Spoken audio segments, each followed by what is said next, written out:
Welcome to Factual America, where truth meets perspective. Today we dive into a topic that has been quietly unfolding right under our noses. You may not have heard about it on mainstream networks, but if you own a firearm, cherish your Second Amendment rights, or simply value liberty, you need to know. The secret war on gun owners has officially begun.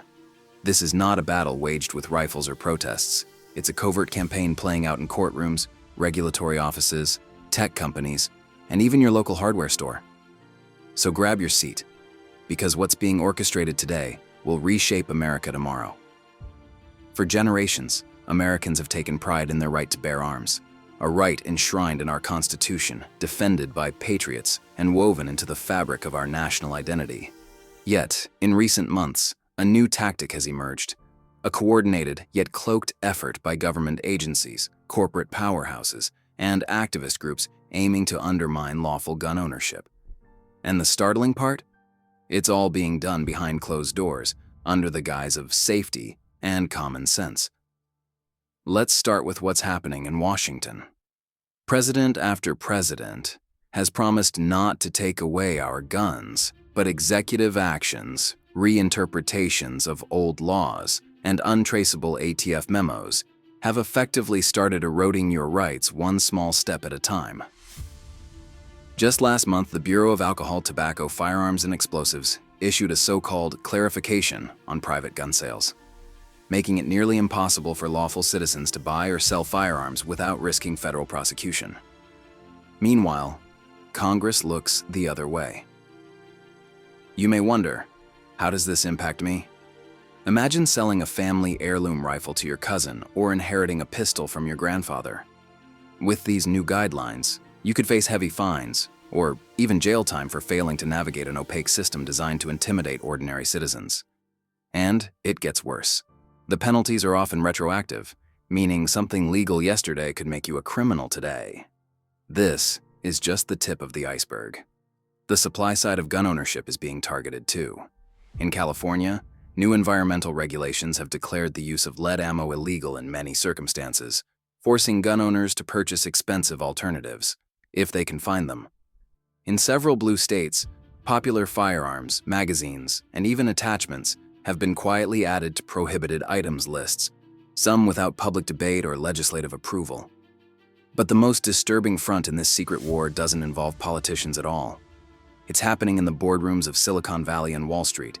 Major banks are now refusing to process payments for gun shops, and big-name insurance companies are dropping policies for firearm-related businesses. Meanwhile, social media giants like Facebook and YouTube have started censoring gun-related content, flagging educational videos, and restricting lawful discussion about firearms. Let's pause and consider how quietly this campaign has escalated. It's no longer just Democrats versus Republicans, rural versus urban. Many of these rules are coming from unelected bureaucrats and multinational corporations. The average gun owner is being squeezed from multiple directions, facing a maze of rules and regulations that seem to grow more complicated by the day.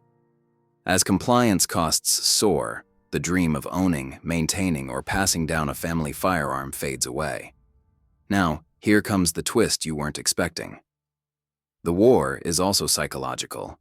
There's been a growing effort to demonize gun owners across movies, TV shows, and news programs. Have you noticed how often the phrase gun culture is used as a slur? Or how stories about responsible defensive gun use almost never make national headlines, while any misuse, no matter how rare, is amplified? This creates a climate where gun owners are portrayed as dangerous outliers, not valued members of their communities. You might think, that's just Hollywood. But this narrative permeates policy too. Judges and local officials, shaped by years of anti-gun messaging, are increasingly willing to rubber stamp vague red flag laws or deny concealed carry permits on flimsy grounds. These aren't just rare abuses. They're becoming the norm in many states, punishing the law-abiding while criminals ignore the law, as always. Let's not forget the technology front. Some of the latest legislative proposals call for mandatory smart gun technology, firearms with built-in fingerprint scanners or wireless controls. Sounds futuristic, right? But think about it. What happens when a computer glitch, dead battery, or government-mandated off switch prevents your firearm from working in a crisis? Or worse yet, What if the technology could be hacked or remotely disabled? All the while, the elite who push these policies often protect themselves with armed security or private arsenals, out of reach for the average citizen. Ordinary Americans are told to just call the police in an emergency, all while police budgets are slashed and 911 response times lengthen. Is this about safety or about control? Here's a story you won't hear on the news. In small towns across America, local hardware and sporting goods stores are quietly being pressured to stop carrying ammunition or hunting rifles. From insurance non-renewals to city tax threats, small business owners are told it's too risky to sell guns. But the result? Family-run shops that have served their communities for decades are shuttering their doors, replaced by chain stores that only sell what corporate headquarters deems acceptable. What's the endgame? Some say it's disarmament. Others suggest it's about building a compliant populace, easily monitored and controlled. What we do know is that every restriction, every new hoop to jump through, makes it just a little harder for ordinary Americans to exercise a right guaranteed by the founders. They envisioned a country where the people have ultimate authority. Today, that concept is being inverted. If you're skeptical, just look at history. In places where firearm ownership was tightly restricted, whether it's 1930s Germany, Soviet Russia, or more recently Venezuela, government overreach became not just possible, but inevitable. Without the means to protect themselves and hold leaders accountable, citizens paid the price in liberty and, too often, in blood. But don't lose hope. Across America, millions are waking up to what's at stake. Sheriffs are refusing to enforce unconstitutional gun laws, states are enacting Second Amendment sanctuaries, and communities are banding together to defend their rights.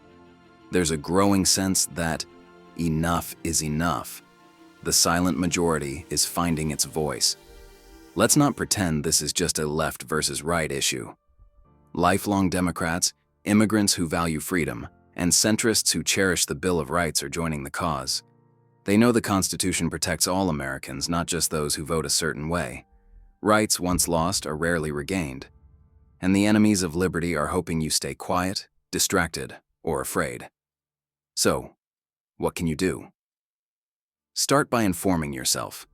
Pay attention to what's happening not just in Washington or on cable news, but in your own city council or state legislature. Support local businesses that stand up for your rights. Join organizations that defend the Second Amendment. And most importantly, talk to your neighbors.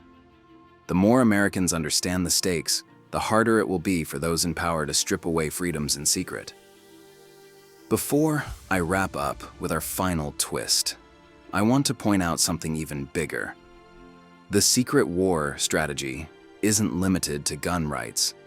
The same tactics are being used to quietly erode freedom of speech, religious liberty, and property rights. Gun owners are just the canary in the coal mine. If they succeed here, what's next? That's why standing for the Second Amendment is about defending all your freedoms. So, has the secret war on gun owners begun? All evidence says yes, and it's much further along than most realize. But as history has shown, when Americans are armed with the facts and the courage to speak out, the tide can turn. It is up to us to resist not with violence, but with vigilance, civic engagement, and unyielding dedication to the truth. That wraps up today's deep dive here on Factual America. What do you think about this secret campaign to undermine gun ownership? Have you faced any challenges? Or do you know someone who's been affected by new regulations or banking restrictions? Let us know down in the comments and tell us, what other topics do you want to see covered here on Factual America? Your voice matters.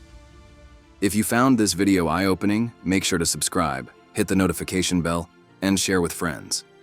Until next time, keep your powder dry and your mind open.